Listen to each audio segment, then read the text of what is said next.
warahmatullahi wabarakatuh. Bismillahirrahmanirrahim. Alhamdulillahirabbil alamin. Wassalatu wassalamu ala asrofil anbiya'i wal mursalin sayyidina wa maulana Muhammadin wa ala alihi wa sahbihi ajma'in, amma ba'du. Yang terhormat Ibu Kepala Sekolah SDN Karangmalang 1, yang kami hormati Bapak Ibu peserta desiminasi budaya positif dan calon guru penggerak yang kami banggakan.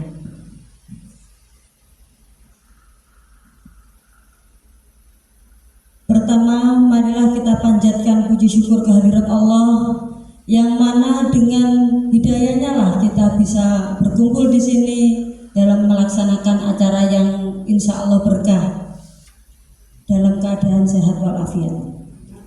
Salawat serta salam biqaulina Allahumma sholli ala sayyidina Muhammad wa ala ali sayyidina Muhammad.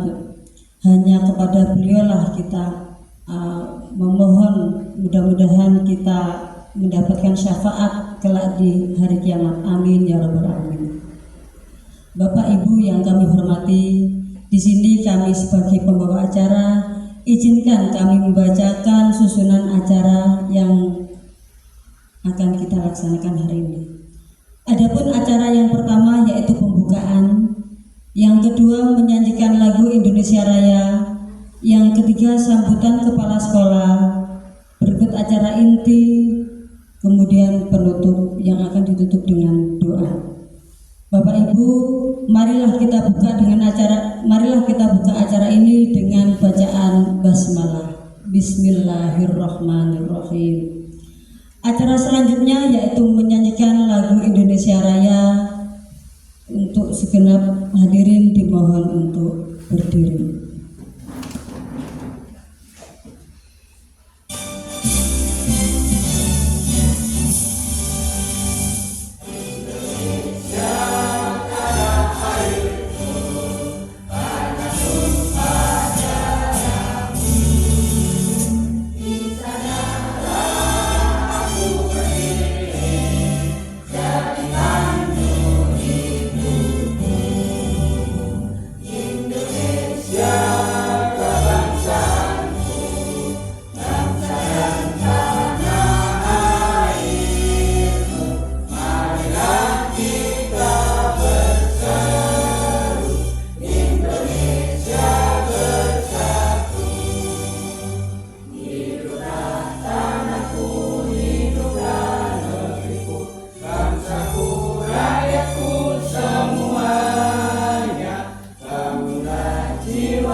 Hadirin dipersilakan duduk kembali. Acara berikutnya yaitu sambutan dari Kepala Sekolah SDN Karangmalang 1. Dipersilakan kepada Ibu Faifin Mariana Karunia Indah SPD. Kepada beliau waktu dipersilakan.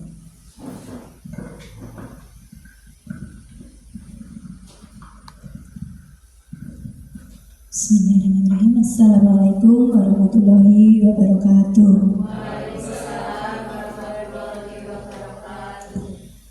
Kepada Bapak Ibu Guru peserta diseminasi CGMP tentang budaya positif yang berbahagia pada saat ini, alhamdulillahirabbil alamin. Marilah kita panjatkan puja dan puji syukur kehadirat Allah Subhanahu wa taala, di mana kita masih diberi kesempatan, kesehatan pada hari ini untuk melaksanakan kegiatan diseminasi. Tidak lupa sholawat serta salam senantiasa tercurahkan kepada Nabi Muhammad SAW yang akan kita nantikan syafaatnya di yaumul kiamat. Bapak Ibu yang berbahagia, terima kasih kami ucapkan kepada Bapak-bapak peserta diseminasi. Di sini ada narasumber dari CGP yaitu Bapak Taufik serta Bapak Nadi. Kemudian Bapak Ibu guru dari SDN Karangpalang 1, dari SDN Cangaan 2, dari SDN Gunung Sari 3, kami ucapkan selamat datang dan terima kasih sudah meluangkan waktu untuk menghadiri kegiatan diseminasi budaya positif dari CGP Angkatan 10.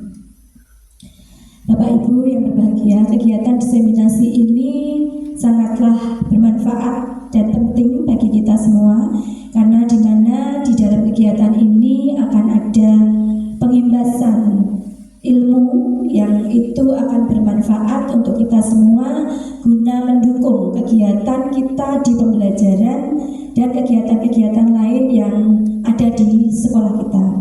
Sehingga harapannya pada hari ini kegiatan ini dapat memberikan wawasan yang lebih baik tentang budaya positif yang bisa kita implementasikan di sekolah, sehingga pulang dari sini kita tidak dengan tangan hampa tetapi sudah dengan gambaran dan pemahaman tentang budaya positif. Dan Bapak Ibu, saya berharap di sini panjenengan semua semangat dan terus memiliki motivasi yang baik untuk belajar, sehingga kita sama-sama belajar dan maju bersama-sama, bergerak bersama-sama untuk meningkatkan mutu pendidikan yang ada di sekolah kita masing-masing. Saya ucapkan selamat mengikuti kegiatan diseminasi pada hari ini. Semoga lancar sampai selesai dan apa yang kita dapat kita terapkan pada kelas kita masing-masing. Mohon maaf apabila ada tutur kata yang kurang berkenan. Terima kasih atas perhatiannya. Wabillahi taufiq wal hidayah. Wassalamualaikum warahmatullahi wabarakatuh.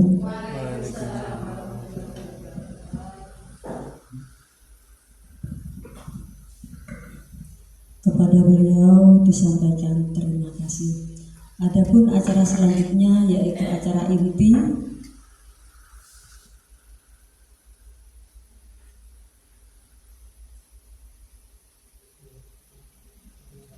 Acara inti yang akan disampaikan oleh Bapak Ahmad Taufik. Kepada beliau dipersilakan. Terima kasih, Bu Nuri. Bismillahirrahmanirrahim. Assalamualaikum warahmatullahi wabarakatuh. Yang terhormat Kepala SD Negeri Karangpalang 1, Ibu Fabio Mariana Karunia Indah, Sarjana Pendidikan. Yang terhormat Kepala SD Negeri Gunung Sari 3 Kaserman, Ibu Sri Mai Ekowati, Sarjana Pendidikan. Yang kami hormati Bapak Ibu Guru yang hadir pada kali ini dari Bapak Ibu Guru SD Karangpalang 1 dan juga dari Ibu Guru dari Gunung Sari 1, Bu Narti sama Bu Dia ya, dan juga dari SD Cangan 2 juga yang kami hormati Bu Citra yang berkenan pada hari ini bisa mengikuti menghadiri kegiatan diseminasi mengenai budaya positif. Pertama-tama marilah kita panjatkan puji syukur kehadirat Allah Subhanahu wa taala, Tuhan yang Maha Kuasa.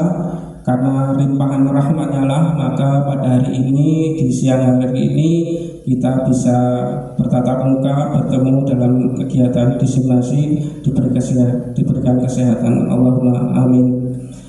Bapak Ibu sekalian, untuk mempersingkat waktu, pada kesempatan ini saya ingin menyampaikan mengenai budaya positif di diseminasi budaya positif. Apa itu budaya positif? Nah, sebelum ke materi ada baiknya kita ice breaking dulu, Bapak Ibu. Ya, semoga pada kegiatan ini nanti bisa lancar dan tetap semangat.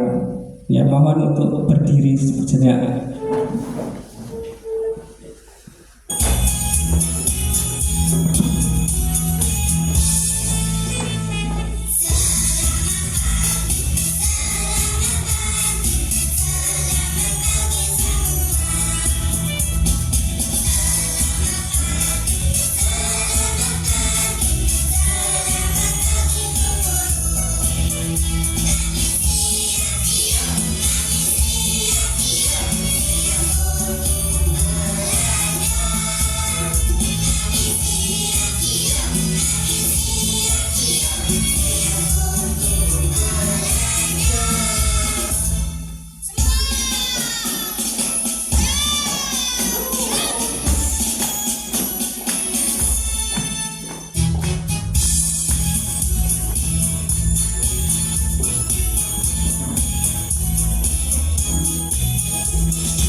Terima kasih Bapak Ibu yang sudah melaksanakan ice breaking.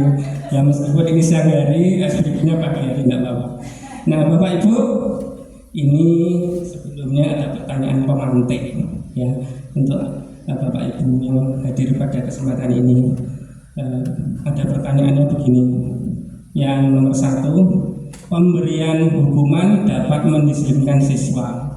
Nanti setuju atau tidak ya? Yang kedua, pemberian hadiah meningkatkan prestasi siswa. Bapak Ibu nanti setuju atau tidak? Yang ketiga, guru harus mampu memberikan solusi untuk setiap siswa yang bermasalah. Ya. Yang keempat, guru berperan sebagai teman bagi siswa. Dari keempat ini mungkin ada yang berkenan untuk menyampaikan yang soal nomor 1. Pemberian hukuman dapat mendisiplinkan siswa. Setuju atau tidak, Bu? Tidak setuju. Mungkin ada alasannya ya, yang mau menyampaikan. Iya. Pemberian hukuman dapat mendisiplinkan siswa. Ada yang berkenan menyampaikan? Setuju atau tidak? Pemberian hukuman dapat mendisiplinkan siswa. Monggo yang mau berkenan. Bu Narti atau Bu Betty yang berkenan pendapatnya. Tidak ada yang salah, Bu. Tidak setuju. Tidak setuju. Apa Bu mungkin alasannya tidak setuju? Karena bisa membuat anak gampang berbohong apabila iya. mengulangi kesalahan, terus gitu. membuat trauma. Trauma ya. Dieling-eling terus diingat sampai besar. Sampai nanti dewasa ya. Iya. Terima kasih Bu Betty yang sudah menyampaikan pendapatnya. Tepuk wow. Wow, keren. Wow, keren. Bu Betty memang keren. Terima kasih Bu Betty yang sudah menyampaikannya. Ya, itu pendapat dari Bu Betty. Yang nomor 2, pemberian hadiah meningkatkan prestasi siswa. Mungkin dari Bapak Ibu punya pendapat mengenai pertanyaan yang nomor 2 ini. Setuju atau tidak? Tidak setuju. Mungkin Bu Nuril bisa menyampaikan alasannya. Pemberian hadiah itu menurut saya tidak kurang baik ya, karena di situ itu anak itu akan menjadi lemah. Dia akan bekerja hanya ketika dia mendapatkan hadiah saja. Dan kalau ini terus berlanjut itu akan menciptakan suatu karakter yang jiwa pamrih, jiwa pamrih gitu loh. Apa-apa dihitung dengan hadiah gitu. Jadi tidak baik. Mungkin dikasih apresiasi saja seperti jempol, wow hebat gitu saja, tidak usah. Terima kasih Bu Nuril. Tepuk wow kerennya. Wow keren. Wow keren. Bu Nuril memang keren. Ya, terima kasih Bu Nuril yang sudah menyampaikan pendapatnya. Yang ketiga, guru harus mampu memberikan solusi untuk setiap siswa yang bermasalah. Setuju atau tidak? Monggo yang mungkin punya pendapat bisa menyampaikan. Mampu memberikan solusi. Setuju atau tidak? Gitu aja. Setuju. Setuju dengan catatan. Catatannya apa, Bu?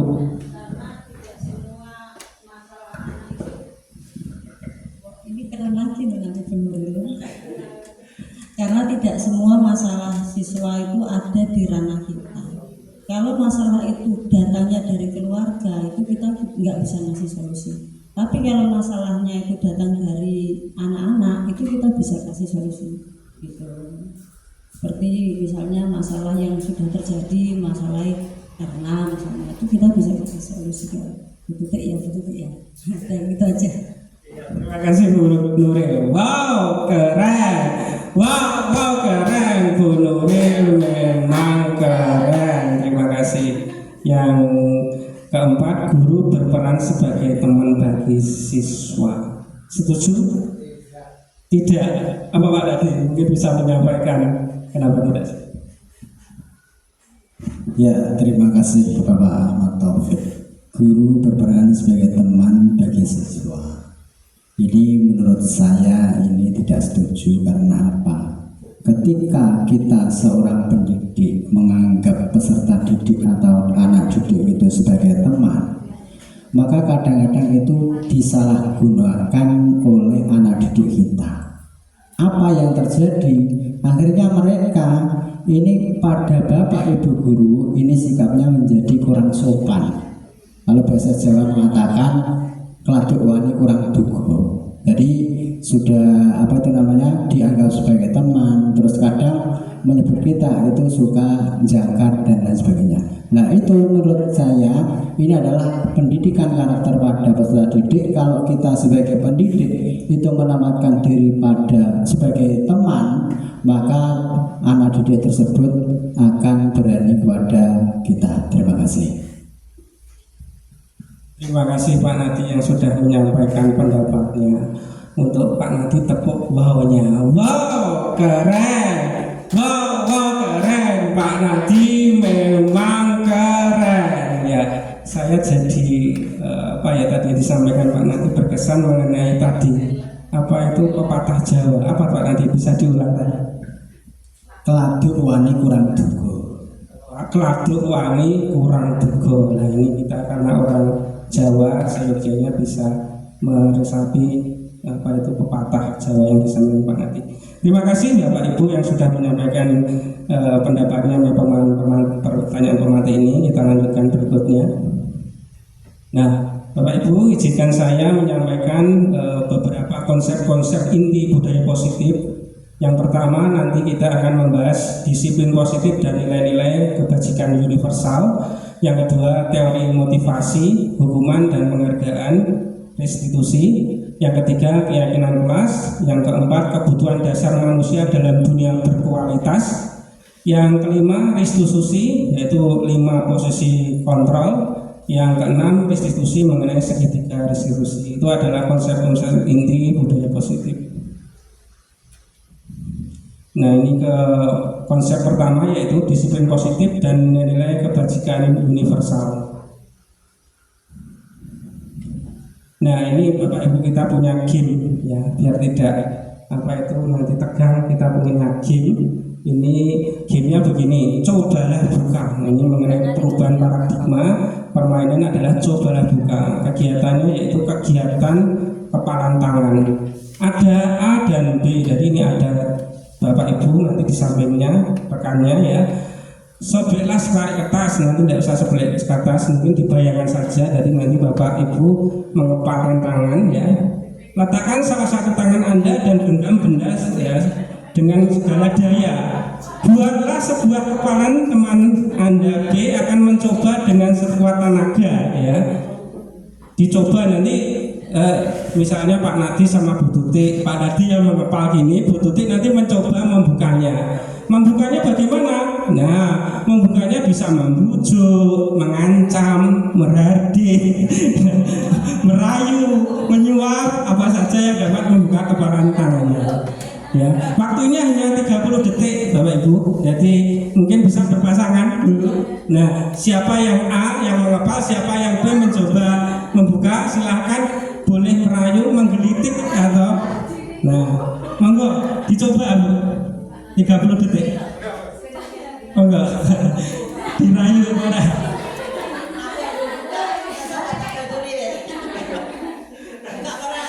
No. Tambah buka sesok gak tak batu. Kancaku cek akeh, temanku masih banyak. Bu Betty ada. Udah.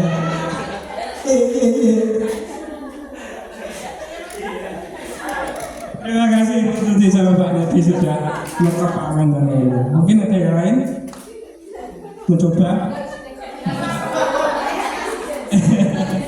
Ya, ini ada sepatu games Bapak Ibu ya. Kenapa kok ini lah nanti ada kelanjutannya? Kenapa kok nggak mau Pak Nadi membuka sama Bu Tuti meskipun diancam, nggak dibaturi, tidak ditemani? Tapi Pak Nadi kan dia ada rahasianya. Ini sesuatu yang sangat penting bagi Pak Nadi. Baik Bapak Ibu, ya ini. Nah mungkin ada yang satu lagi nanti. Tadi sudah Pak Nadi sama Bu Tuti, mungkin satu Bu Nuril. Dengan rayuan dengan Bu Lilis mungkin. Coba. Iya. Buka cantik. Ayo dibuka. Enggak, punya siji, loro. Iya, terima kasih Bu Nuril dan Bu Lilis. Ternyata Bu Lilis juga nggak membuka juga. Nah, tentunya ini antara Pak Nadi sama Bu Lilis mempunyai jawaban berbeda. Kenapa kok tidak membuka meskipun dirayu ya, diancam. Nah, jajannya banyak. Nah, mungkin berbeda-beda ya Bapak Ibu ya. Nah, kenapa kok berbeda-beda? Nah, ini apakah Anda ataupun membuka kepala ini pertanyaan tadi kita lanjut ya. Nah, pertanyaan pertama yaitu mengenai ini Bapak Ibu tadi. Apakah Anda atau dia membuka kepala tangan Anda? Tadi tidak ya, Bu Lilis tidak, Pak Nadi tidak. Mengapa alasannya Anda atau dia buka kepala tangan Anda? Nah, ini alasannya apa? Ya, Bapak Nadi tadi alasannya apa akan membuka? Karena yang saya genggam adalah benda yang sangat berharga di situ. Walaupun hanya kertas, tapi ada tulisan-tulisan yang menurut saya itu sangat berharga. Terima kasih Pak Nadi ya sudah menyampaikan alasannya. Ya, kalau Bu Lilis kenapa nggak buka? Karena ada suatu rahasia yang ada di genggaman ini. Ada sesuatu Pak yang nggak boleh diperlihatkan soal Bu Nuril. Iya, jadi itu alasannya ya dari Pak Nadi sama Bu Lilis. Nah, memang berbeda Bapak Ibu dari alasannya. Dalam kegiatan ini sesungguhnya siapa yang memegang kendali Bapak Ibu? Atau kontrol untuk membuka atau menutup kepala tangan Anda? Nah, diri sendiri berarti ya. Nah, berarti sudah terjawab. Pertanyaan itu ya, siapa yang sesungguhnya memegang kontrol yang menutup kepala tangan atau buka? Dan jawabannya tentu kita sendiri yang memegang. Betul sekali Bapak Ibu. Ternyata Bapak Ibu sudah bisa menganalisis dari permainan games tadi ya. Jadi memegang kontrol kepala tangan itu kita sendiri ya, yang bisa membuka atau menutup kepala tangan itu bergantung pada diri kita masing-masing ya, masih sesuai dengan kebutuhan dasar kita saat itu. Nah, itu Bapak Ibu. Nah, ini perubahan paradigma teori kontrol atau teori pilihan mengenai ilusi kontrol ya, ilusi kontrol ini ada suatu tokoh namanya Dr. William Glasser, psikiater dan pendidik dari Amerika Serikat. Dalam kontrol teori yang kemudian hari berkembang dengan dinamakan choice theory, meluruskan beberapa miskonsepsi tentang makna kontrol. Miskonsepsi ya, apa itu persepsi ya, kesalahan konsep seperti itu. Yang pertama, ilusi guru mengontrol murid. Maksudnya ilusi guru mengontrol murid itu begini Bapak Ibu, ketika suatu masalah kejadian kita itu mengontrol murid untuk jangan melakukan sesuatu atau kita melanggar sesuatu, itu akan berjalan berapa hari, berapa bulan. Nanti lain waktu dia akan menolak ya, apa yang dilarang itu. Karena apa? Karena kendalinya itu dari eksternal, ya, dari eksternal, dari bapak ibu guru, bukan dari dirinya sendiri. Sehingga itulah namanya ilusi guru mengontrol. Maksudnya seperti itu. Yang kedua, ilusi bahwa semua penguatan positif efektif dan bermanfaat. Penguatan positif itu baik semua, tetapi itu tidak efektif, tidak bermanfaat kalau tidak dalam dirinya sendiri, dalam kendali dia sendiri. Ya seperti permainan game tadi ya, tidak itu kan tidak berjalan secara efektif. Yang ketiga, ilusi bahwa kritik dan membuat orang merasa bersalah dapat menurunkan karakter. Nah, ini maksudnya bahwa kritik itu memang membuat seseorang itu bersalah. Tetapi kalau dari luar itu akhirnya membuat trauma, ya ini jadi masalah, ya kan? Karena kendalinya bukan dari diri dia sendiri. Yang keempat, ilusi bahwa orang dewasa memiliki hak untuk memaksa. Dan juga ilusi juga orang dewasa memaksa pada anak kecil juga. Tapi suatu saat ya itu akan memberontak dan akan menolaknya. Itulah teori ilusi kontrol. Nah, ini perubahan paradigma stimulus respon menuju ke teori kontrol atau teori pilihan. Siapa sesungguhnya yang memiliki kontrol? Ya, kalau di stimulus dan respon itu misalnya kita mencoba mengubah orang agar berpandangan sama dengan kita. Kalau di teori kontrolnya atau pilihannya, kita berusaha memahami pandangan orang lain tentang dunia. Yang kedua, stimulus responnya perilaku buruk dilihat sebagai suatu kesalahan. Di teori kontrolnya, semua perilaku memiliki tujuan dan hanya Anda. Kemudian stimulus respon, orang lain bisa mengontrol saya bisa. Tetapi di teori kontrol, yang bisa mengontrol diri Anda adalah tidak bisa. Ya, Anda tidak bisa. Kemudian stimulus respon mengontrol orang lain, pemaksaan Anda pada saat bujukan gagal. Ya, nah ini mengontrol orang lain, kolaborasi dan kemudian ini kolaborasi ya. Saat bujukan gagal, konsensus menentukan pilihan-pilihan baru. Kemudian yang stimulus responnya model berpikir menang kalah. Kalau teori kontrolnya model berpikirnya menang-menang, tidak ada menang dan kalah. Ini adalah perubahan paradigma ya, pola pikir mengenai antara stimulus respon menuju ke teori kontrol atau pilihan. Nah, ini disiplin. Tadi kan budaya positif. Nah, di budaya positif kan ada juga namanya disiplin. Nah, di cakupan yang saya sampaikan tadi itu bagan ini suatu bagan mengenai teori kontrol pilihan menurut William Glasser tadi, di mana itu ada makna disiplin ya. Kemudian ada teori motivasi, ada 5 posisi kontrol. Yang kelima, yang berikutnya yaitu 5 kebutuhan dasar manusia. Nah, ini adalah bagan-bagan yang nanti akan saya sampaikan pada kesempatan diseminasi hari ini ya.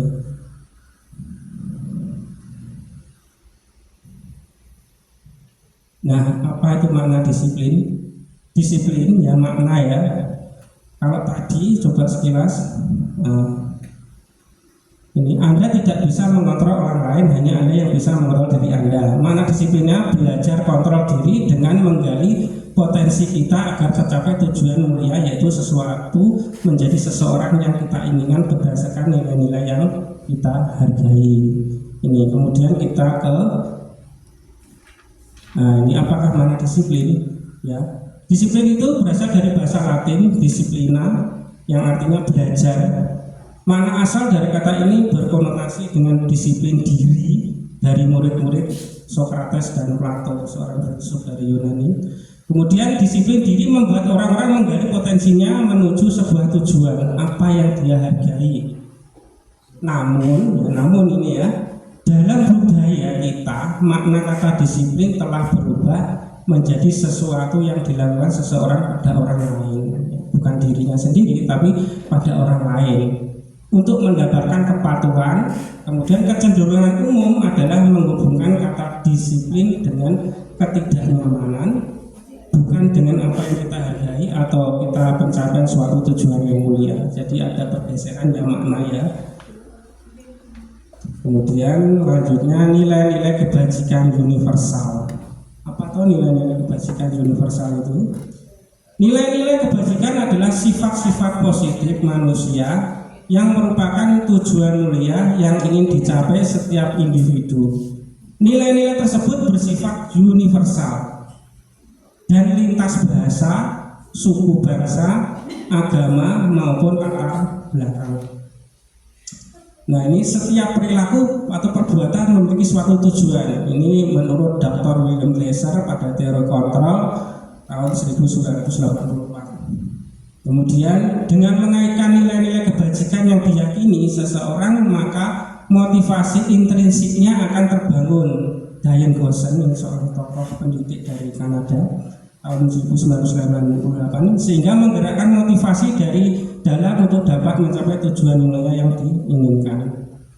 Yang terakhir, nilai-nilai kebajikan yang ingin dicapai oleh setiap anak Indonesia kita kenal dengan profil pelajar Pancasila. Nah, ini adalah nilai-nilai kebajikan universal. Jadi nilai-nilai kebajikan itu adalah sifat-sifat positif ya. Sekali lagi saya tekankan bahwa nilai-nilai kebajikan universal adalah nilai sifat-sifat positif manusia yang merupakan tujuan mulia yang ingin dicapai setiap individu. Itu adalah nilai-nilai kebajikan universal. Nah, kemudian nilai-nilai itu, kebajikan itu kita capai untuk anak Indonesia, kita kenal dengan profil pelajar Pancasila.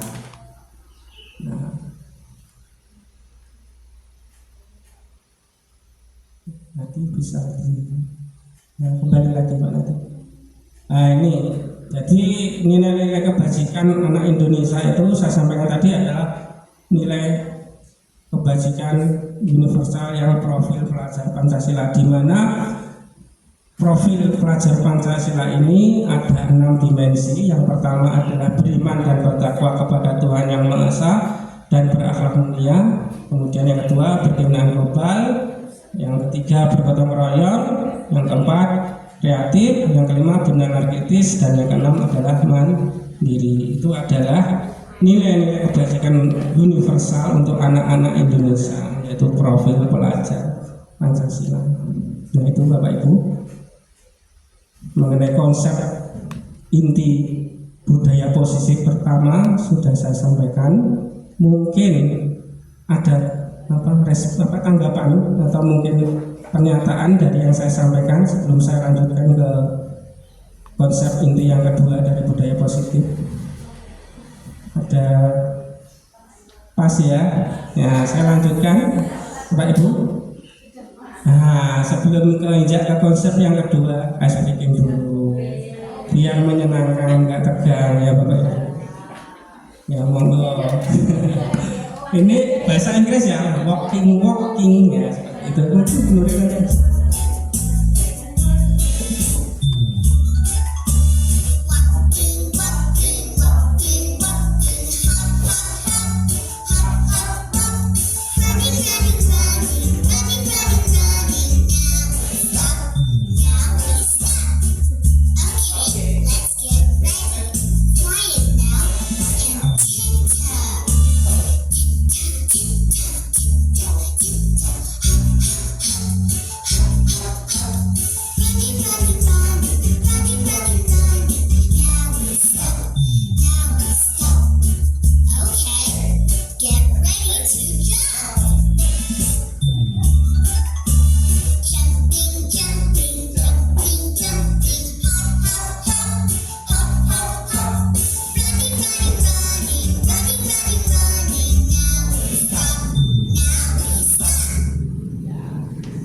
Terima kasih Bapak Ibu.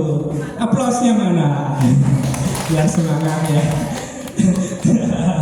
Ada jumping, ada running. Nah Bapak Ibu, ini yang konsep inti budaya positif yang kedua, yaitu teori motivasi, hukuman, dan penghargaan restitusi. Nah, ini teori motivasi perilaku manusia ya. Yang pertama, untuk menghindari ketidaknyamanan atau hukuman, apa yang akan terjadi apabila saya tidak melakukannya? Nah, ini sesuatu motivasi yang eksternal dari luar.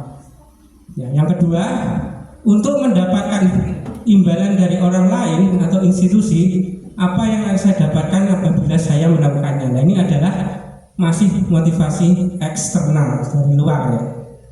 Yang ketiga, untuk menghargai diri sendiri. Contohnya, saya akan menjadi orang yang seperti apa bila saya melakukannya. Nah, ini sudah masuk ke motivasi internal, berasal dari diri sendiri. Nah, inilah tujuan disiplin positif. Dari serangkaian tadi, konsep ke-1, kita masuk ke konsep kedua mengenai motivasi. Nah, motivasi itu berarti berasal dari eksternal dan dari intrinsik, dari dalam diri sendiri. Nah, mana yang lebih baik Bapak Ibu? Tentu saja yang internal, ya Bu ya, Bapak Ibu. Lanjut. Ini Bapak pendidikan kita diajar Dewantara memaknai merdeka. Nah, merdeka menurut diajar Dewantara, merdeka itu artinya tidak hanya terlepas dari perintah, akan tetapi juga cakap buat memerintah diri sendiri. Ya, jadi merdeka itu bukan karena diperintah, tetapi cakap buat memerintah diri sendiri. Ini diajar Dewantara, pemikiran, konsepsi, keteladanan, sikap merdeka, cetakan kelima 2013 halaman 469. Kemudian, nah ini didukung oleh penghargaan. Tadi di pertanyaan pemantik penghargaan ya Bu ya, apakah bisa menaikkan prestasi? Nah tadi sudah disampaikan pendapatnya. Nah sekarang kita konsepnya didukung oleh penghargaan. Penghargaan, bahwa penghargaan berlaku sama dengan hukuman. Ternyata penghargaan itu sama dengan hukuman. Dalam arti meminta atau membujuk seseorang melakukan sesuatu untuk memenuhi suatu tujuan tertentu dari orang lain yang meminta atau membujuk. Dorongannya eksternal dan akan ada faktor ketergantungan. Ini adalah faktor ketergantungan. Beberapa dampak dari pemberian penghargaan menurut Alvin Kohn 1993. Ini adalah pendapat dari Alvin Kohn tahun 1993. Pengaruhnya apa toh? Didukung oleh penghargaan itu. Yang pertama, pengaruh jangka pendek dan jangka panjang. Yang kedua, penghargaan itu menghukum. Yang ketiga, penghargaan mengurangi ketepatan. Yang keempat, penghargaan tidak efektif. Yang kelima, penghargaan merusak hubungan. Yang keenam, penghargaan mengurangi kualitas. Yang ketujuh, penghargaan mematikan kreativitas. Yang kedelapan, penghargaan mengurangi motivasi dalam diri intrinsik. Nah inilah Bapak Ibu. Ternyata selama ini saya dulu juga seperti itu. Penghargaan itu menurut saya baik. Ternyata setelah saya mempelajari modul budaya positif ini, ternyata penghargaan itu tidak baik ya. Selain menghukum juga mengurangi, ya, merusak hubungan. Terutama kalau kita praktekkan di kelas kepada peserta didik kita, misalnya kita selalu penghargaan dengan hadiah, maka itu juga bisa akan merusak hubungan. Siswa yang tidak pernah mendapatkan penghargaan dalam kelas, maka dia akan merasa gimana ya, nggak enak gitu ya. Hubungannya akan tidak baik dengan siswa yang lain, seperti itu. Nah ini kemudian ke bentuk program kebajikan atau preapresiasi. Kalau tadi penghargaan, ini apresiasi. Dalam memberikan apresiasi, pengakuan perlu diingatkan beberapa hal. Ini ada catatannya maksudnya. Perlu diingatkan beberapa hal. Yang pertama, beri pengakuan secara khusus, ya. Yang kedua, beri pengakuan secara pribadi. Yang ketiga, beri pengakuan kepada semua murid bergantian. Jadi kalau Bapak Ibu memberikan apresiasi ya bergantian ya. Jadi semua dalam kelas itu, oh ternyata saya diapresiasi. Jadi semua, meskipun anaknya itu bandel atau apa, mungkin kita bisa apresiasi. Mungkin dari dia itu bakat-bakat lain. Ya, seperti itu, karena anak itu sebenarnya unik ya, anak itu unik. Kemudian beri pengakuan secara konsisten. Ini secara konsisten, mungkin kalau tidak konsisten juga tidak baik ya, jadi harus konsisten kalau kita memberikan apresiasi. Yang kelima, fokus pada proses. Jadi yang kita fokuskan itu kepada proses Bapak Ibu. Hasil itu terakhir ya, tetapi yang kita pentingkan dalam pembelajaran itu adalah proses, di mana kita memberikan pendidikan yang bermakna. Jadi kalau pemberian bermakna itu nanti dia akan terbawa sampai dewasa. Kalau kita mementingkan hasil, tidak ada proses, nah itu berarti kita sebagai pendidik belum bisa sesuai dengan filosofis Ki Hajar Dewantara bahwa mendidik itu adalah menuntun anak sesuai dengan kodratnya. Yaitu kodrat itu ada dua Bapak Ibu menurut Ki Hajar Dewantara, yaitu kodrat alam dan kodrat zaman. Jadi kita didiklah anak sedalam alam, itu maksudnya dia itu sudah mempunyai bakat-bakat tersembunyi Bapak Ibu, tinggal kita menuntunnya.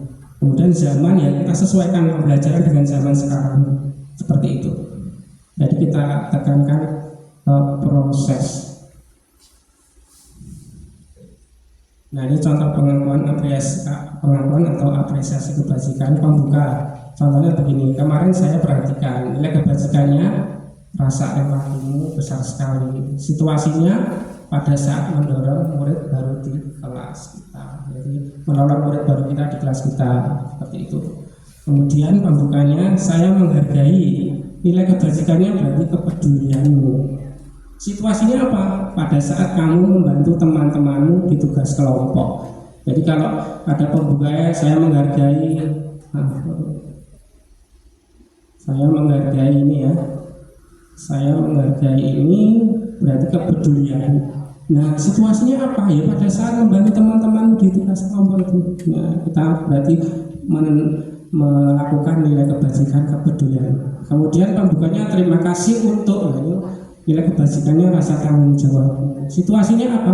Pada saat kamu memungut kertas-kertas yang berserakan di lantai, itu misalnya seperti itu. Nah, ini ada tugas Bapak Ibu, tugas perbedaan hukuman dan konsekuensi. Nah, ini ada tindakan guru dan kemudian pilihannya ini adalah hukuman atau konsekuensi. Nah, ini yang pertama, mencatat 100 kali di dalam buku kalimat, saya tidak akan terlambat lagi karena terlambat ke sekolah. Mungkin ada yang bisa menyampaikan pendapatnya, ini hukuman atau konsekuensi? Hukuman ya. Ya nanti bisa kita lihat di jawaban berikutnya. Yang kedua, lari mengelilingi lapangan basket 2 kali karena terlambat hadir di sekolah. Hukuman ya. Kemudian yang ketiga, murid diminta untuk push up 15 kali karena tidak menggunakan masker ke sekolah. Kira-kira hukuman atau hukuman ya? Ya. Kemudian berikutnya, menggantikan kertas tugas teman yang telah dicoret-coret. Berikutnya, membersihkan tumpahan air di meja tulis karena tersenggol pada saat belajar. Konsekuensi. Yang berikutnya ya, murid disuruh untuk tidak mengenakan sepatu seharian di sekolah karena tidak mengenakan sepatu hitam. Hukuman ya. Ya. Berikutnya, lari mengelilingi lapangan basket 2 kali karena terlambat 10 menit untuk pelajaran PJOK. Hukuman atau konsekuensi? Konsekuensi ya. Coba kita lihat jawabannya Bapak Ibu. Nah, ini jawabannya ya. Jadi mencatat 100 kali itu kan tidak sesuai karena dia terlambat kan. Nah, tidak sesuai dengan apa yang dia langgar, berarti itu suatu hukuman. Lari mengelilingi lapangan ya juga tidak sesuai karena pelanggaran dia adalah terlambat hadir di sekolah, berarti hukuman karena tidak sesuai. Kemudian murid diminta untuk push up kan tidak menggunakan masker. Apa hubungannya push up dengan masker? Nah, berarti kan hukuman juga. Menggantikan kertas tugas teman yang dicoret-coret, ini suatu konsekuensi, sesuatu yang ia langgar kemudian ia menggantinya dengan sesuai dengan apa yang dia langgar.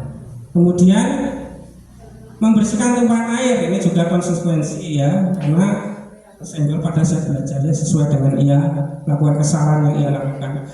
Kemudian murid disuruh untuk tidak mengenakan sepatu seharian di sekolah, ini suatu hukuman ya, karena tidak mengenakan sepatu kok disuruh apa Bu? Disuruh tidak mengenakan sepatu, padahal tidak ada hubungannya ya. Kemudian lari mengelilingi lapangan basket 2 kali terlambat 10 menit untuk pelajaran PJOK, ini suatu konsekuensi karena olahraga, mata pelajaran PJOK, kuliah jasmani dan olahraga dan kesehatan. Makanya suatu konsekuensi. Nah, ini perbedaan hukum dan konsekuensi. Ini kalau hukum begini Bapak Ibu, sesuatu yang menyakitkan harus terjadi. Konsekuensinya sesuatu harus terjadi. Hukuman membuat anak sakit fisik maupun hati untuk jangka waktu lama. Kalau konsekuensi membuat anak merasa tidak nyaman dalam jangka waktu yang pendek. Hukuman anak membenci kedisiplinan akhirnya. Ya. Kalau konsekuensi akan anak menghargai disiplin. Ya, kemudian kalau hukuman paksaan, konsekuensi akan menstimulus dan tanggapan. Kemudian hukuman mendorong anak menyakiti diri sendiri. Kalau konsekuensi mendorong anak agar mudah menyesuaikan diri. Ya, terus kemudian kalau hukuman konsep diri yang buruk, kalau konsekuensinya adalah konsep diri yang baik. Hukuman anak belajar untuk menyembuhkan kesalahan, konsekuensinya anak belajar untuk mematuhi peraturan. Kemudian hukuman lagi ya, marah, bersalah, dipermalukan, merasa tidak dihargai. Kalau konsekuensi kehilangan hak, dibuat tidak nyaman, diasingkan untuk sementara waktunya, time out, dijeda seperti itu. Ini adalah disadur dari Restitution Dynengosen, The Five Position of Control, Yayasan Pendidikan Luhur. Nah ini Bapak Ibu, restitusi. Apa itu restitusi? Nah ini adalah gambar tokoh pendidik dari Kanada, namanya Dynengosen. Ya, restitusi adalah suatu proses menciptakan kondisi bagi murid untuk memperbaiki kesalahan mereka, sehingga mereka bisa kembali pada kelompok mereka dengan karakter yang lebih kuat. Ini yaitu menciptakan kondisi memperbaiki. Yang perlu dikatakan adalah memperbaiki kesalahan mereka sehingga mereka bisa kembali pada kelompok mereka dengan karakter yang lebih kuat. Itu adalah pengertian dari restitusi. Restitusi juga merupakan proses kolaboratif yang mengajarkan murid untuk mencari solusi untuk masalah mereka dan membantu murid berpikir tentang orang seperti apa yang mereka ingin menjadi, tujuan mulianya, dan bagaimana mereka harus memperlakukan orang lain. Ini Dynengosen 2004. Nah ini adalah identitas gagal Bapak Ibu, di mana hukuman ini itu nanti membuat identitas gagal. Tetapi kalau kesuksesan dan restitusi ini menciptakan disiplin, ini identitas kesuksesan. Ya. Nah ini ada contoh-contohnya, misalnya identitas gagal itu sesuatu yang menyakitkan harus terjadi, konsekuensinya sesuatu harus terjadi. Restitusinya bagaimana? Merupakan pilihan. Restitusi merupakan pilihan. Kemudian hukuman tidak nyaman untuk murid anak jangka waktu yang panjang, konsekuensi tidak nyaman untuk jangka pendek. Restitusinya bagaimana? Menguatkan untuk murid agar dalam jangka waktu yang panjang. Jadi menguatkannya pada waktu jangka panjang. Inilah perbedaan antara ketiga hukuman, konsekuensi dan restitusi. Kemudian kalau hukuman, korban mendapatkan keadilan, korbannya saja yang mendapat keadilan. Kalau konsekuensi, korban bisa diadakan. Nah restitusi bagaimana?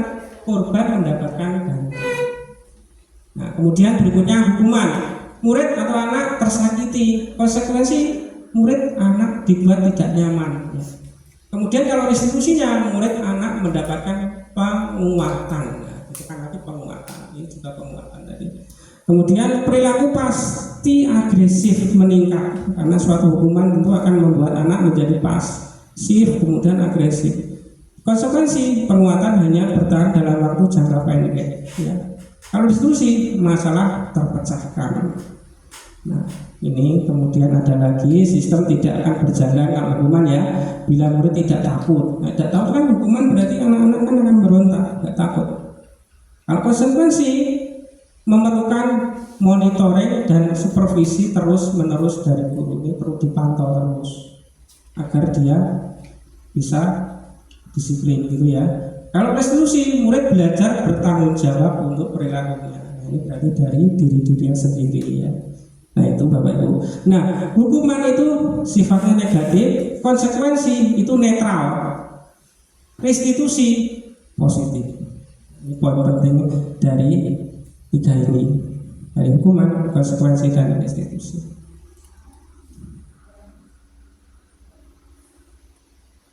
Nah ini ada 9 ciri-ciri restitusi. Saya bacakan. Yang pertama, yang satu, bukan untuk menebus kesalahan, namun untuk belajar dari kesalahan. Nah ini belajar dari kesalahan Bapak Ibu, maaf, belajar dari kesalahan. Nah ini saya tekankan, belajar dari kesalahan. Kemudian yang kedua, memperbaiki hubungan ya. Ketiga, tawaran bukan paksaan. Restitusi itu suatu tawaran, jadi bukan paksaan. Kemudian yang keempat, restitusi menuntun untuk melihat ke dalam diri, dalam diri anak. Yang kelima, restitusi mencapai kebutuhan dasar yang mendasari tindakan.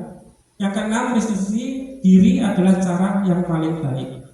Yang ketujuh, restitusi fokus pada karakter bukan tindakan. Jadi pembentukan karakter restitusi itu bukan tindakan. Yang kedelapan, restitusi fokus pada solusi. Jadi restitusi itu fokusnya pada solusi. Ya, nanti anak akan menentukan solusinya bagaimana. Seperti itu. Kemudian yang kesembilan, restitusi mengembalikan murid yang berbuat salah pada kelompoknya. Seperti pengertian Dayan Gosen tadi bahwa tujuannya adalah untuk mengembalikan murid yang berbuat salah pada kelompoknya. Nah, Bapak Ibu, itu adalah konsep inti budaya positif yang kedua. Mungkin ada yang ditanyakan atau menanggapi. Bisa ya, Bu Mei, terima kasih. Sedikit menanggapi Pak Taufik. Iya. Jadi gini Pak, terus terang kita sebagai pendidik itu kadang-kadang kan masih dalam apa ya, katanya kita itu harus menuntun anak dengan baik sesuai dengan kodratnya. Tetapi kondisi di lapangan itu kadang-kadang berbeda ya. Kadang menuntut kita itu kadang harus menghukum anak gitu loh. Tapi kita sudah tahu kalau tadi hukuman itu ternyata seperti tadi penjenengan ngendika ini menjadi apa namanya?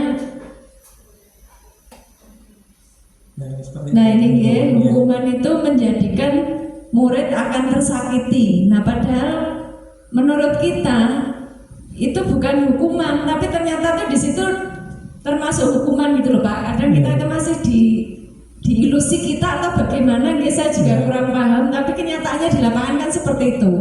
Kadang apalagi di kelas tiba-tiba ada sesuatu yang memang anak itu melanggar keyakinan kelas, otomatis kan secara tiba-tiba kita itu ayo tadi kamu apa, kan langsung di depan anaknya, padahal itu tidak boleh gitu. Sebenarnya tidak boleh menurut Dayan Gosen. Tapi kalau tidak digitukan kan nanti akhirnya dia nggak tahu kalau dia berbuat salah. Nah itu kira-kira kalau menurut Pak Taufik, kalau ada masalah seperti itu gimana Pak? Iya, terima kasih Bu Mei telah menyampaikan pendapatnya.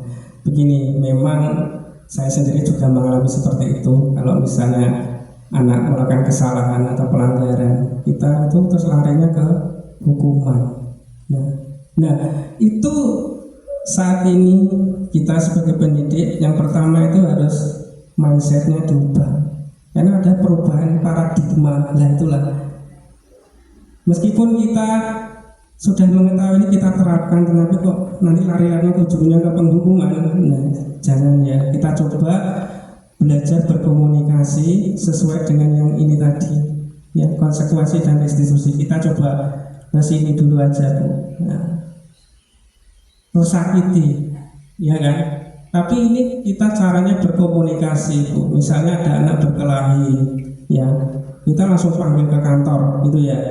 Nah panggil kantornya 2 orang langsung misalnya. Nah itu jadi lebih kepada bagaimana cara kita menyikapinya, menyelesaikan kesalahan anak itu. Kita harus bisa memilahnya, bagaimana menyelesaikan dengan baik. Misalnya kalau berkelahi 2 dengan anak ya, berarti salah satu anak kita panggil dulu ya kan, kemudian kita ajak bagaimana dia nanti kok bisa berkelahi Nah itu nanti ada di jawabannya, ada di segitiga restitusi bumi nanti.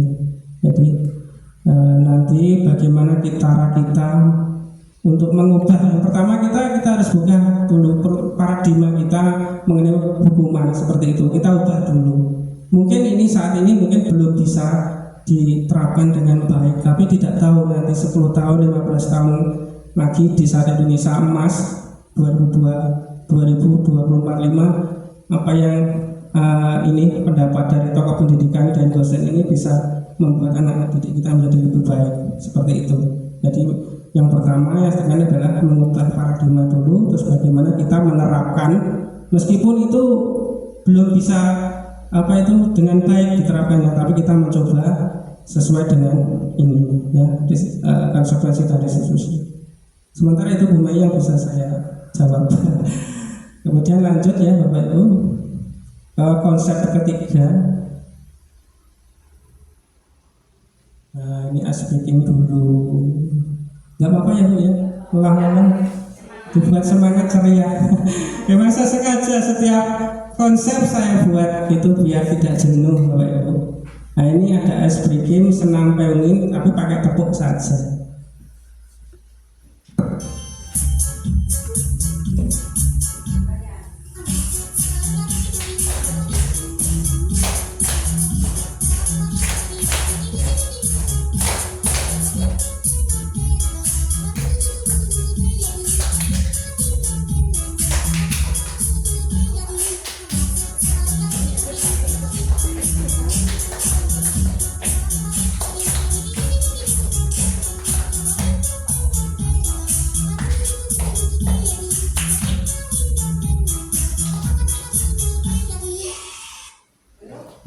Terima kasih Bapak Ibu, tepuk tangan aplausnya. Lelah ya Bapak Ibu. Kita lanjut ke 3, keyakinan kelas. Iya, ini keyakinan kelas Bapak Ibu. Apa itu keyakinan kelas? Mungkin bisa bantu Pak Nabi masuk. Nah, mengapa kok keyakinan kelas bukan peraturan kelas? Ini suatu pertanyaan. Mengapa? Nah ini pertanyaan pertama yang begini, mengapa kita memiliki peraturan tentang penggunaan helm pada saat mengendarai kendaraan roda 2 atau motor? Mengapa? Tilang polisi ya, seperti itu ya pemikiran kita. Nah, tilang sama polisi itu jalan kita yang pasti terpikir di benak kita ya, di pikiran kita.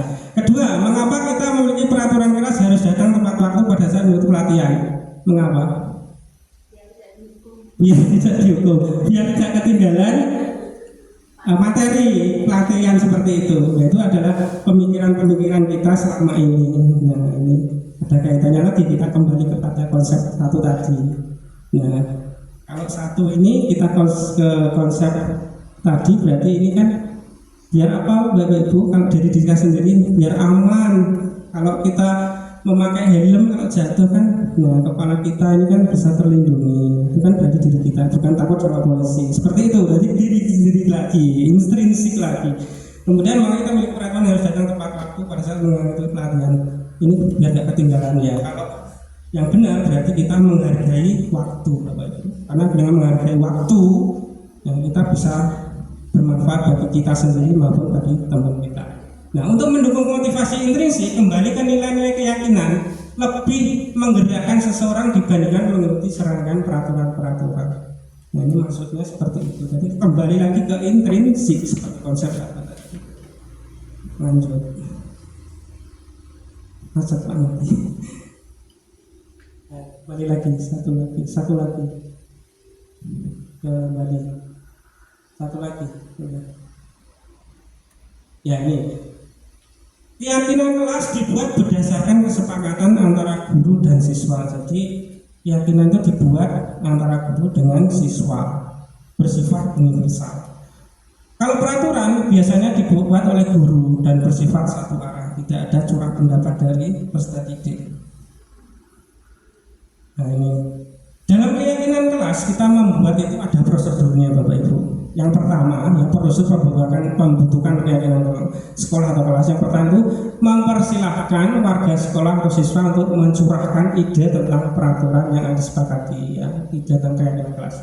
Kemudian yang kedua, mencatat semua masukan, ganti kalimat negatif menjadi positif. Maksudnya begini, tidak, misalnya di peraturan tidak boleh datang terlambat, nah kita ubah menjadi kalimat dari kata positif, senantiasa datang ke sekolah tepat waktu. Jadi kita sampingkan negatif menjadi positif, kita ganti ya kalimat negatif menjadi positif. Yang ketiga, tinjau kembali, curahkan pendapat yang terkumpul dan susun menjadi keyakinan kelas atau sekolah.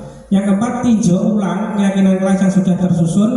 Ya, ini 3-7 keyakinan, jangan banyak-banyak ya. Kemarin saya sempat membuat sampai 10. Ternyata setelah mempelajari modul ini saya ringkas 7 ya, antara 3-7. Kemarin saya buat 7. Yang kelima, meninjau dan menyetujui dengan mendatanginya keyakinan kelas ditempel di dinding kelas. Jadi keyakinan kelas ini kita tempel di dinding kelas. Nah, Bapak Ibu, ini adalah contoh keyakinan yang saya buat, mungkin nanti bisa menjadikan inspirasi. Apakah sudah benar langkah-langkah prosedur atau belum, mungkin bisa disimak. Ya, monggo Pak, nanti siap. Ya, sedikit tadi. Ya, ini adalah contoh pembuatan keyakinan kelas yang saya buat.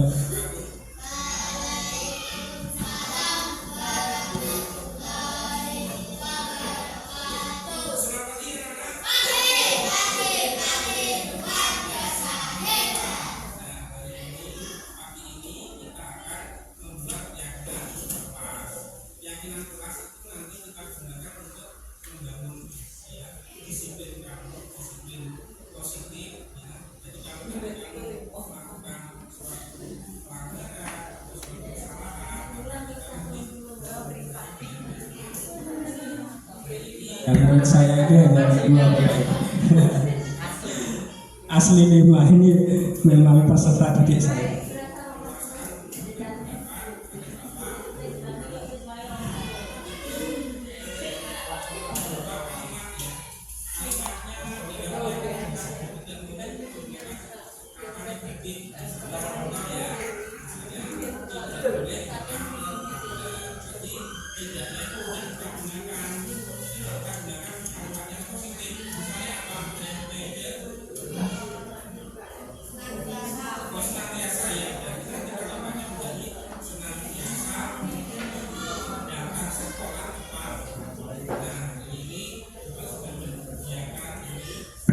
Ini saya berikan stick note Bapak Ibu.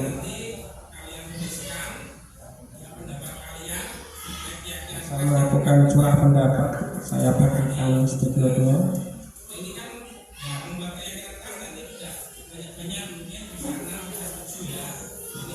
Saya sampaikan tidak banyak-banyak keyakinan yang akan ditulis.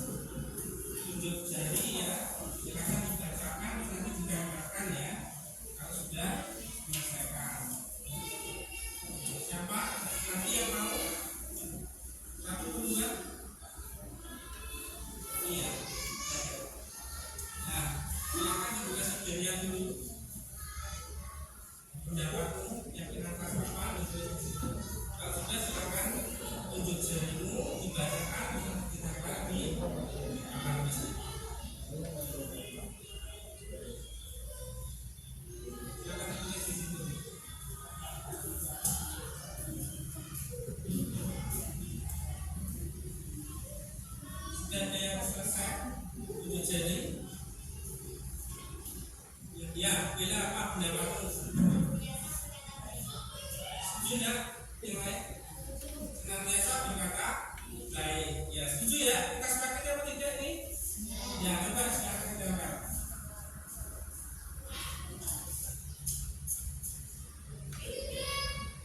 Ada lagi? Ya, iya.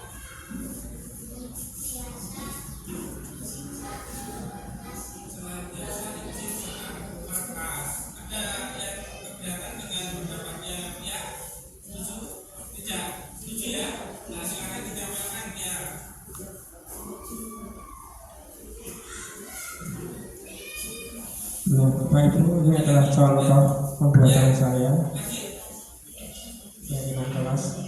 senantiasa bekerja sesuai jadwal. Ada yang pendapat tidak setuju dengan pendapatnya? Setuju? Ya, silakan gambar lagi.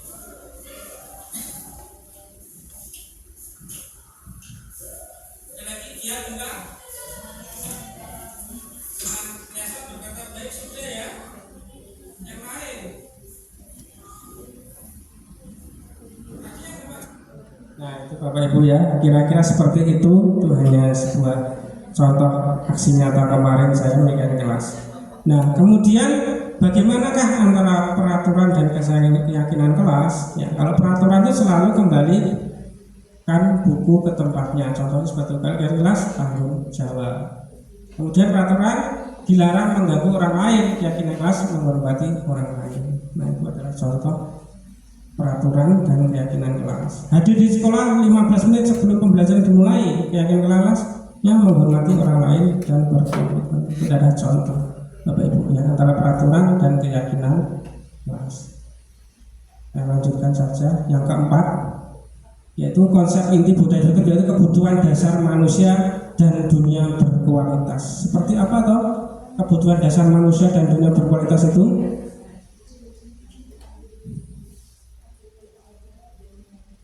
Mungkin enggak kembali lagi Pak. Kembali lagi satu lagi. Satu lagi.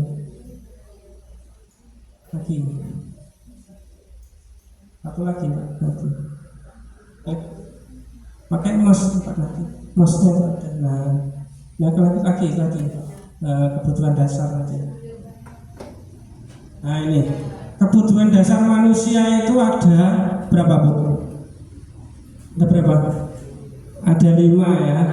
Yang pertama bertahan hidup, yang di tengah ini. Nah, ini kebutuhan dasar fisiologi. Yang kedua kasih sayang dan rasa diterima, psikologis, love and belonging, ya. Rasa ingin diterima. Kemudian yang ketiga penguasaan, yang keempat kebebasan, yang kelima adalah kesenangan. Ini adalah kebutuhan dasar manusia ya.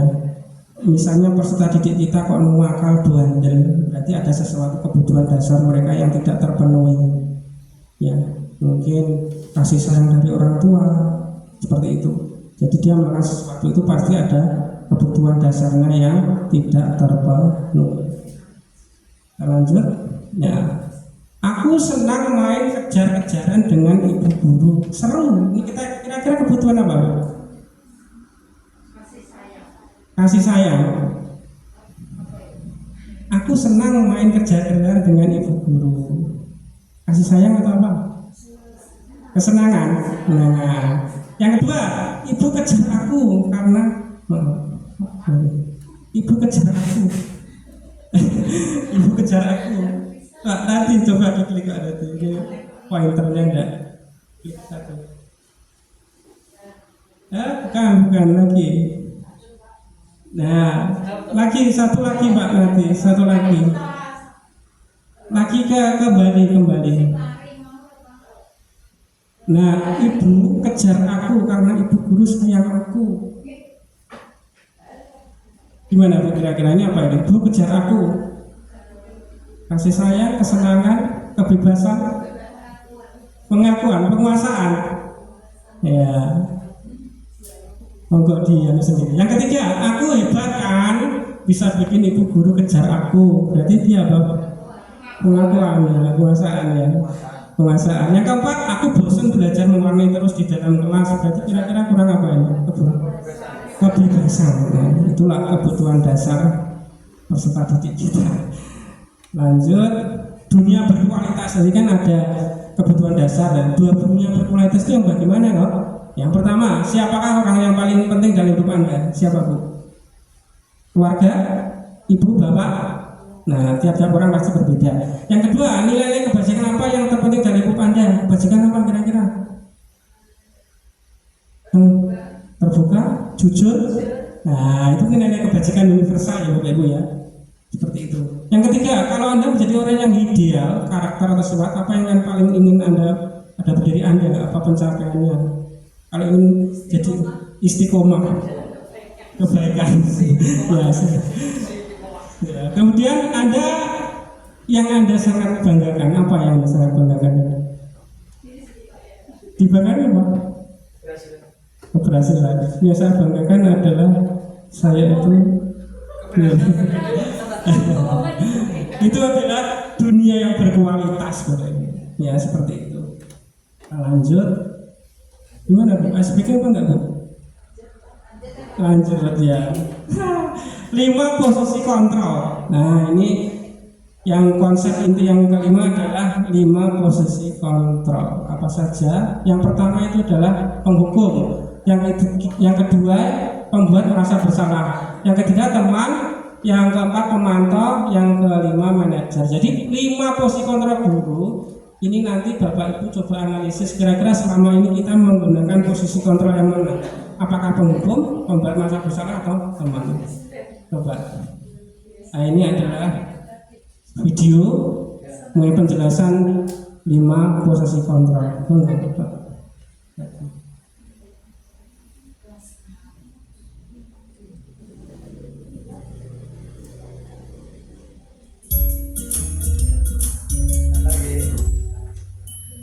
Salam bahagia Ibu dan Bapak guru hebat. Dalam penerapan disiplin positif restitusi, salah satu program yang dikembangkan adalah 5 posisi kontrol. 5 posisi kontrol dalam restitusi adalah proses perjalanan seorang pendidik agar dapat mengenali dirinya. Pada video kali ini, kita akan membahas tentang 5 posisi kontrol yang dikembangkan oleh Diane Gosser dan contoh penerapannya.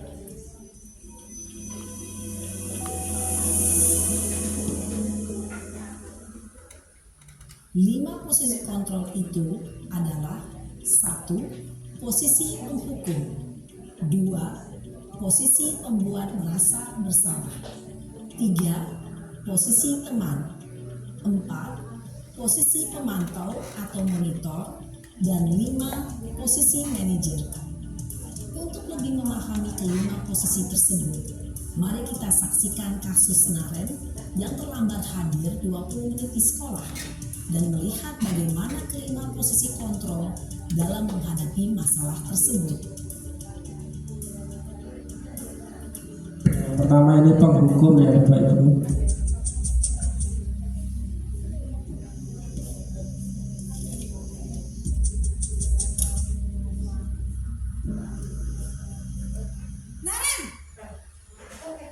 Naren. Sini kamu.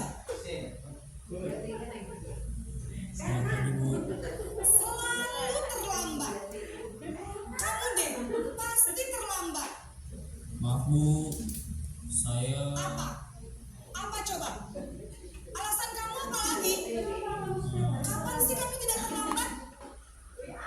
Malas sekali ya kamu jadi anak. saya Dasar pemalas. Gak kapok-kapok sih kamu. Sudah berapa kali terlambat? Sana, kamu keliling lapangan basket 2 kali. kenapa saya harus keliling lapangan basket Bu? Kenapa? Kamu melawan ibu. Berani-beraninya jawab. Sudah terlambat, masih berani jawab pula. Sekarang, keliling lapangan basket 5 kali sekalian. Biar kapok. Cepat. Pergi sana ke lapangan basket. Posisi penghukum biasanya berbicara dengan nada tinggi, menghardik, menunjuk-nunjuk, menyakiti, dan menyindir. Hukuman bisa berupa fisik maupun psikis. Ibu dan Bapak guru hebat, dampak yang terjadi pada murid ketika guru berada pada posisi penghukum adalah murid cenderung akan memberontak, bahkan menyimpan dendam.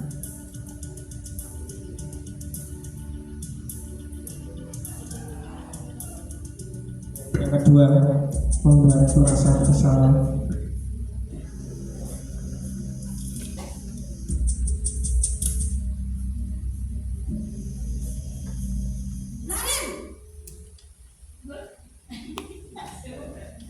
Aduh, Selamat pagi Bu. Naren, kamu kenapa terlambat lagi, nak?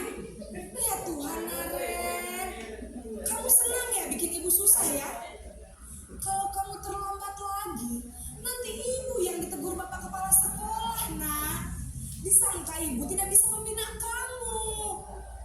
Duh, gimana ini? Maaf Bu, Duh, Gusti Naren. Kamu suka ya kalau ibu ditegur Bapak Kepala Sekolah? Terus, sekarang ibu harus tulis apa ini di buku absen? Ini kamu sudah sering terlambat loh. Ibu harus apa coba? maaf Bu, maaf sekali. Ya sudah, lain kali jangan bikin ibu susah lagi ya nak ya. Ibu tidak akan kuat lagi kalau kamu begini terus. Bisa jantungan kalau ibu ditegur Bapak Kepala Sekolah. Sana cepat ke kelas. Maaf ya Bu, maaf sekali. Posisi pembuat rasa bersalah berbicara dengan nada tenang, cenderung lembut. Namun kata-kata yang diutarakan membuat murid merasa menjadi orang yang gagal. Memandang buruk dirinya sendiri, merasa tidak berharga, dan tidak sanggup membahagiakan orang lain. Ketika guru mengambil posisi pembuat rasa bersalah, murid akan menganggap dirinya yang bersalah dan ia akan menyimpan emosi negatif tersebut di dalam dirinya. Yang ketiga, posisi teman, Bapak Ibu.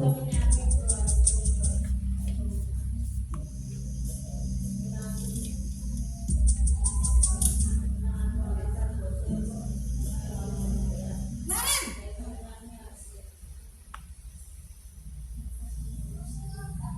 Selamat pagi Bu. Wah, sudah jam berapa ini nak? Terlambat lagi ya sayang.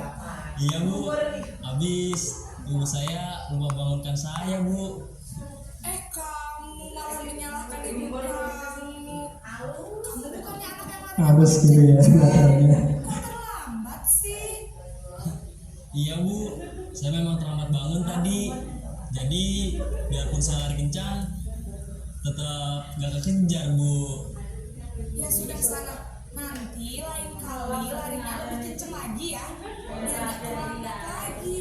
Bikin senang ibu. Demi ibu. Bisa kan? Bisa lah Bu. Ya sudah sana masuk kelas. Ibu beresin urusan absen kamu. Kamu ini ada-ada saja.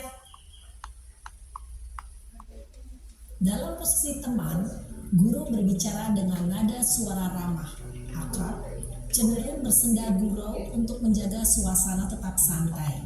Murid akan merasa senang, aman, dan akrab dengan guru.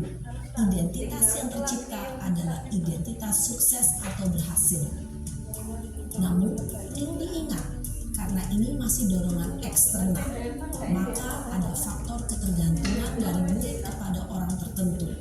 Di sini guru absennya, sehingga di lain waktu murid bisa berperilaku baik, namun hanya kepada orang-orang tertentu saja. Yang keempat, sebagai posisi pemantau atau monitor. Ya.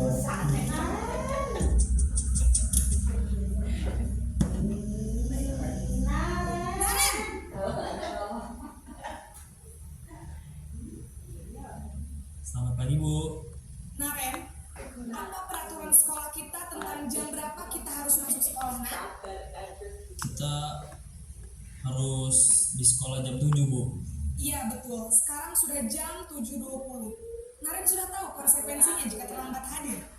Paham Bu, saya harus tinggal kelas pas jam istirahat selama 20 menit. Iya benar, konsekuensinya demikian. Jadi nanti jam 9.30 pas istirahat, kamu harus tinggal di kelas, kerjakan tugas tambahan untuk ketertinggalan kamu, ya? Baik Bu. Ini yang keempat. Posisi pemantau mengandalkan penghitungan atau data untuk mengontrol murid. Guru mengarahkan murid berdasarkan peraturan dan konsekuensi. Seorang pemantau menunjukkan bahasa tubuh dan ekspresi wajah yang datar dan cenderung formal.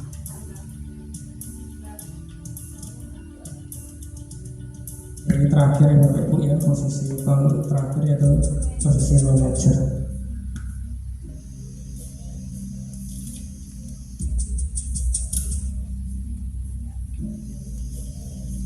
Naren, Aduh. Selamat pagi Bu. Selamat pagi Naren.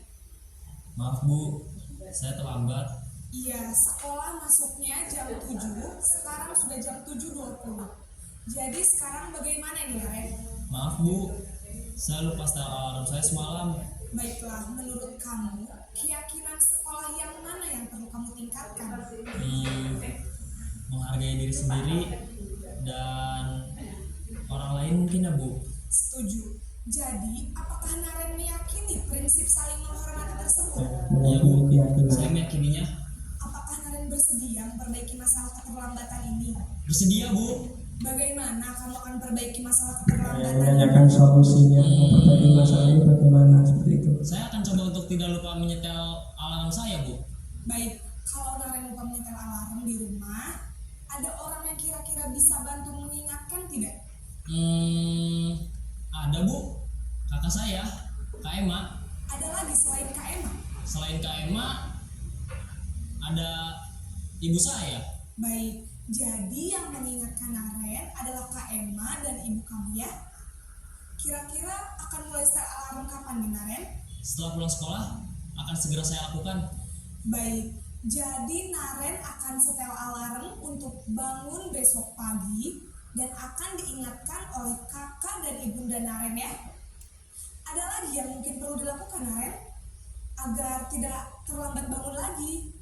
Tidak ada Bu. Baik Naren, terima kasih untuk kerjasama kamu. Sekarang kamu perlu kembali ke kelas untuk belajar.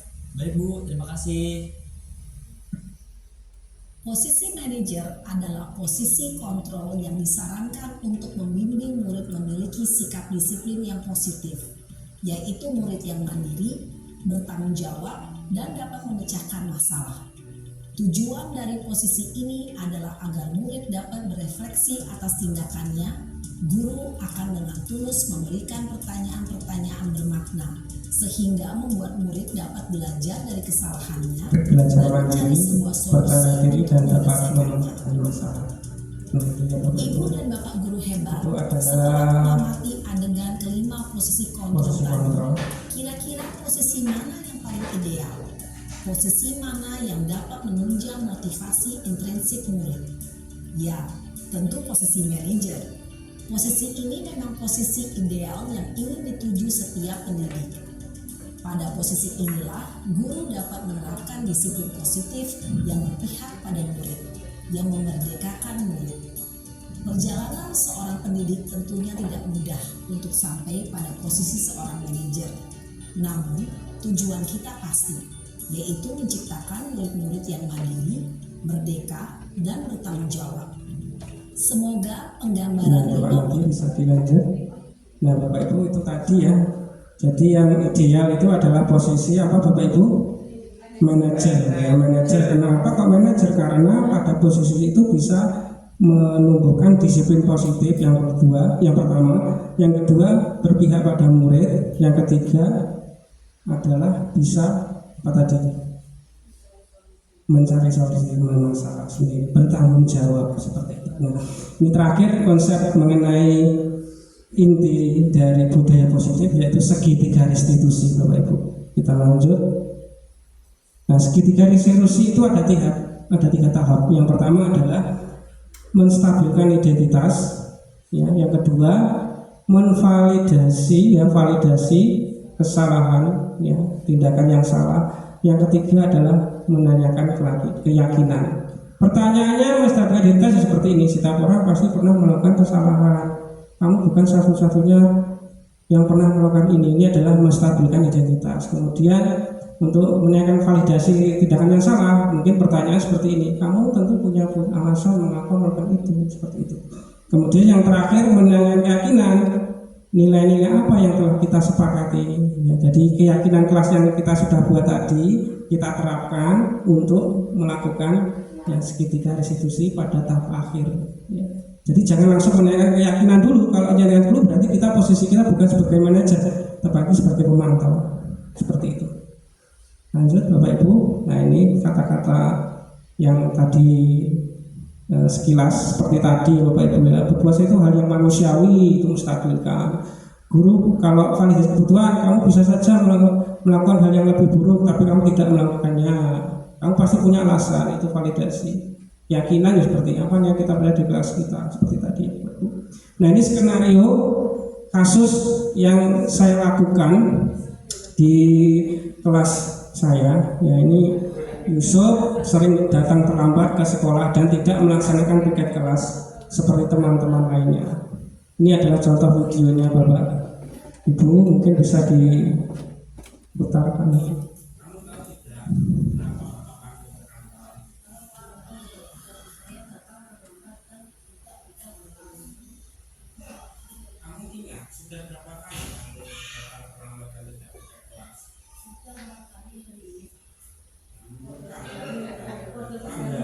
Ini agak tegang.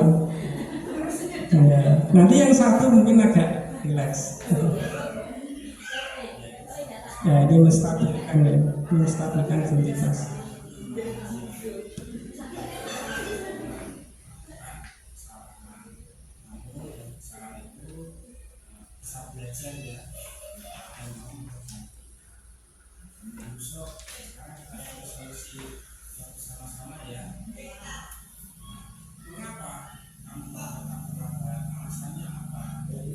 Dasi tidak ada yang salah.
Ya, ini skenario kasus satu. Ini tanggapan tanggapan dari anak setelah saya melakukan praktek seketika restitusi.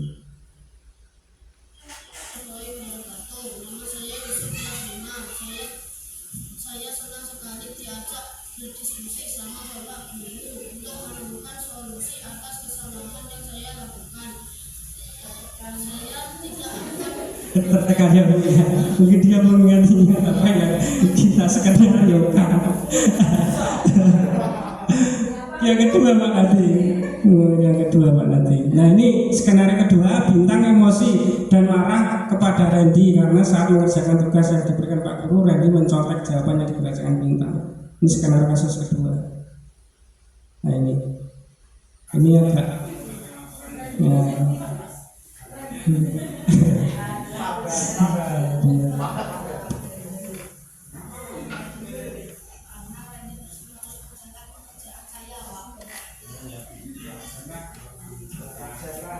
Ya wajarlah menstabilkan identitas.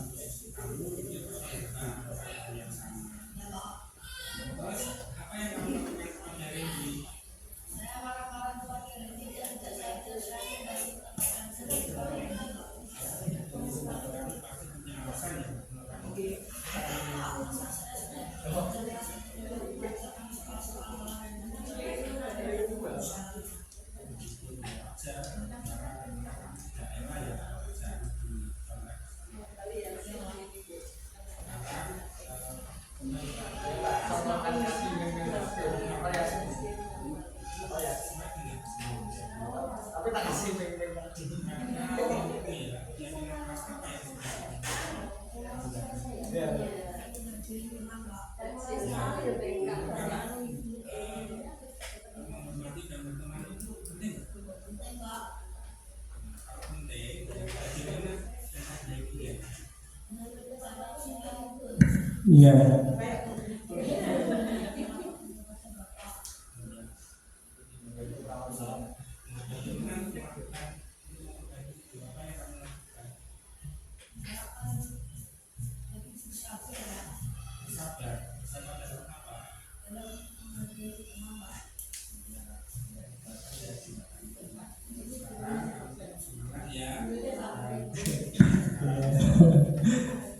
Rekaman saya di skenario ini.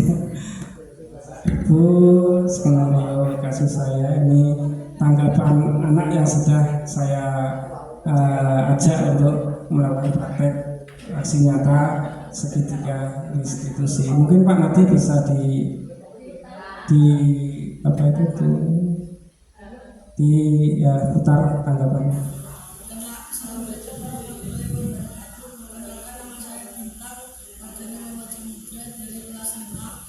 Saya senang sekali diajak berdiskusi dengan Bapak Guru untuk mengendalikan diri saya dari emosi dan amarah karena sifat teman saya.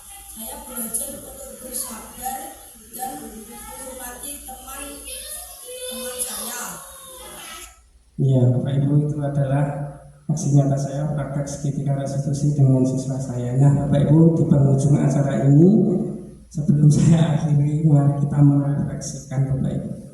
Ya, refleksi hari ini setelah saya menyampaikan, melaksanakan diseminasi budaya positif, kira-kira apa Bapak Ibu? Yang pertama, refleksinya. 1. Hal baru apa yang mengubah paradigma Bapak Ibu yang Bapak Ibu dapatkan? Mungkin bisa menyampaikan paradigma baru apa? Mengubah paradigma baru apa? Hal baru apa Pak? Dari Bu Mai, monggo. Ya, tadi menyambung yang tadi ya Pak tentang tanggapan saya penghargaan itu tadi dan hukuman. Nah, ternyata saya sekarang jadi paham kalau kita memberikan penghargaan ke anak itu lebih baik yang berupa apresiasi saja, tidak berupa materi, dan itu pun memberikan kepada anak itu juga harus semua, tidak pilih kasih itu tadi. Ngaten nggih Pak, yang saya dapat itu yang benar-benar yang harus kita camkan sebagai pendidik. Karena ternyata terus lagi sebagai teman dalam posisi kontrol. Nah itu kalau guru kelas bawah otomatis sering begitu nggih Bu Mur. Karena kondisi anak di usia kelas bawah kan mereka membutuhkan kasih sayang lebih. Jadi akhirnya kita kebajut jadi seorang teman, tapi nah nanti kalau nggak gurunya si A ya nggak mau akhirnya. Nah itu akhirnya ketergantungan itu ternyata juga tidak baik ternyata. Nanti kalau diulang sama guru yang lainnya dia akhirnya nggak mau. Itu Pak yang saya dapatkan di yang benar-benar mengubah paradigma saya dari paradigma lama menjadi paradigma yang sekarang. Matur nuwun. Terima kasih Bu Mai, terima kasih banyak. Tepuk wow keren, wow keren Bu Mai, memang keren. Terima kasih banyak Bu Mai menyampaikan refleksinya hari ini. Yang kedua, peran Ambung seperti apakah yang telah lakukan, yang Anda lakukan, maksudnya Bapak lakukan selama mengikuti diseminasi ini? Perannya apa Pak? Peran Amung seperti apakah yang saya telah lakukan selama mengikuti diseminasi ini? Mungkin pengalamannya peran Amung seperti apa? Bisa mengambil dari tadi, posisi kontrol juga bisa. Pendidik yang baik gitu ya seperti itu. Bisa menyampaikan mungkin refleksi perwakilan. Ya Pak Nasir. Ya, peran kita sebagai among atau sebagai pendidik kita bisa melihat dari posisi kontrol Bapak Ibu. Di mana posisi kontrol dari 1, 2, 3, 4, 5 itu yang tepat adalah sebagai posisi manajer. Untuk yang posisi teman, posisi pemantau, posisi dan yang lainnya itu saya kira kurang tepat. Yang paling tepat untuk mendidik anak didik kita adalah di posisi manajer. Terima kasih. Terima kasih Pak Nadi telah merefleksikan hari ini. Tepuk wow keren, wow keren, wow keren. Pak Nadi memang keren. Terima kasih Bapak Ibu guru yang hadir pada kegiatan diseminasi budaya positif hari ini. Alhamdulillah ini sudah selesai ya kita laksanakan, dan atas kehadirannya saya ucapkan terima kasih. Tapi sebelum itu marilah kita berdoa. Mungkin bisa memimpin doa Pak Nadi. Ya, doa monggo. Marilah acara ini kita tutup dengan berdoa. Semoga di acara diseminasi ini membawa manfaat bagi kita semua. Amin. Allahumma shalli ala sayyidina Muhammad wa ala ali sayyidina Muhammad sayyidil awwalin wal akhirin. Alhamdulillahi rabbil alamin. Hamdan wa syakirin wa yukafi masjidah. Ya Rabbana lakal hamdu kama yanbaghi wa wajhi 'abdin surqadik. Allahumma sallallahu fitinina afatan min jasadina astaghfir minna wa barakatan rizqina wa tabatan qabla rahmatan inda ma'rifatan batanmu. Allahumma hawwin 'alaina fi sakratil maut jata minan rasul. Allahumma rabbana atina fid dunya hasanah wa fil akhirati hasanah wa qina adzabannar. Subhana rabbika rabbil izzati amma yasifun wa salamun alal mursalin walhamdulillahi rabbil alamin. Terima kasih Pak Nadi. Assalamualaikum warahmatullahi wabarakatuh. Bu ngapunten ini sampai